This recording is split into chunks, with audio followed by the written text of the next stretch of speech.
Mugabe's nephew warns President Mnangagwa. Patrick Zhuwao, former President Robert Mugabe's nephew, has warned President Emmerson Mnangagwa that his tenure in office would end in the ballot box this year, as his rivals were regrouping to vote him out.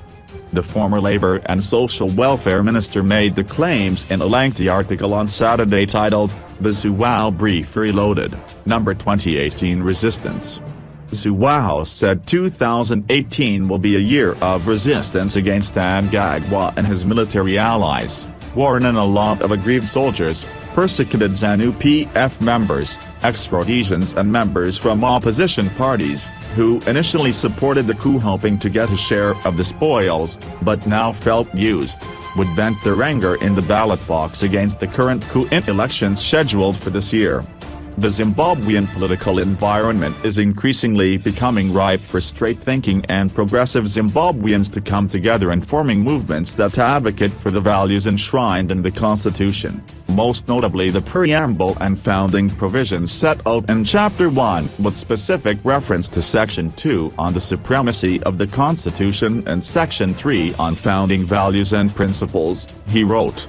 Mugabe resigned over a month ago after spending a week under military siege spearheaded by the former commander of the Zimbabwe Defense Forces and now Vice President, Constantino Chiwenga, to pave way for Mnangagwa's ascendancy. This forced many G40 stalwarts, who include Zhuwao, former Higher Education Minister Jonathan Moyo, former Local Government Minister Xavier Kasakura to flee the country, while those who remained behind have been arbitrarily arrested on corruption allegations. But Zhuwao, without giving evidence for his claims, said the arrests of G40 members were a sign that the coup conspirators and terrorist junta had been shaken by the rejection by the majority of ZANU-PF population and were frantically scuttling the rebirth of the faction, through intimidation and arbitrary arrests. Such efforts will be met with an even more determined resolve for number 2018 resistance, Zhuwao said, adding he was ready to support any effort that restores Zimbabweans' infringed civil rights, liberties and democracy that has been stolen and plundered by the coup conspirators and terrorizing junta.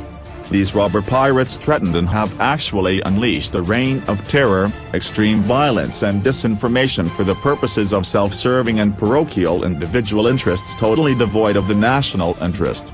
The military personnel that engaged in the illegal, unconstitutional and treasonous Operation Restore Legacy were authorized to keep, as spoils of robbery and piracy, whatever money, gold and diamonds that they came across. There were no such spoils of robbery and piracy. What is in effect happening is that cash resources are being commandeered from the Reserve Bank of Zimbabwe ostensibly for operations, but in reality to appease restless elements, who did not get the expected, but non-existent spoils of robbery and piracy. This is made worse by the fact that disbursements of these commandeered resources is being done on a kinsmanship basis. Those that are not part of the inner circle and clique are also becoming part of the number 2018 resistance movement.